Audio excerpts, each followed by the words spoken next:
In the shadow of London's British Museum, a bit of South Africa's desert. The museum, working with Kew Botanical Gardens, shipped 2 refrigerated containers full of South African flowers, shrubs and trees for the 6-month exhibit here. They came from Cape Town in the summer to sort of Britain in the winter through 14 days of darkness. This time-lapse photography shows how the landscape was put together. Clearing the soil, arranging tons of sand-colored rocks, and then planting everything took nearly a month.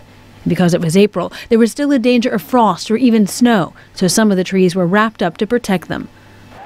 Months later, the plants are thriving in an uncommonly hot British summer. It's called the quiver tree, and the large branches are hollowed out to put arrows in.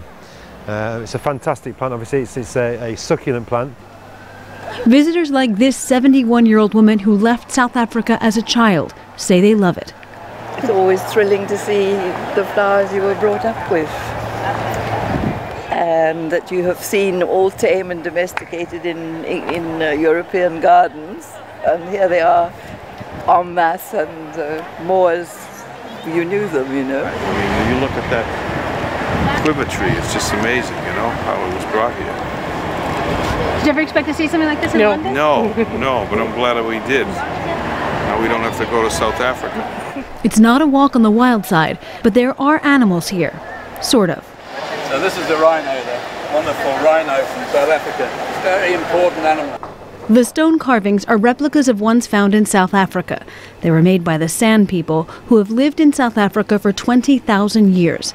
The British Museum's Africa curator Chris Springer says the carvings connect to a mystic past. These animals may not necessarily be replicas of real animals. They may be kind of dream animals. And the San, the spirit healers amongst the San people today, one of their main roles is actually to hunt these rain animals in their dreams in a trance state. One corner of the garden is devoted to South African plants under threat from agriculture, housing, and invasive plant species. The importance of the country's flora and fauna was one reason for this exhibit.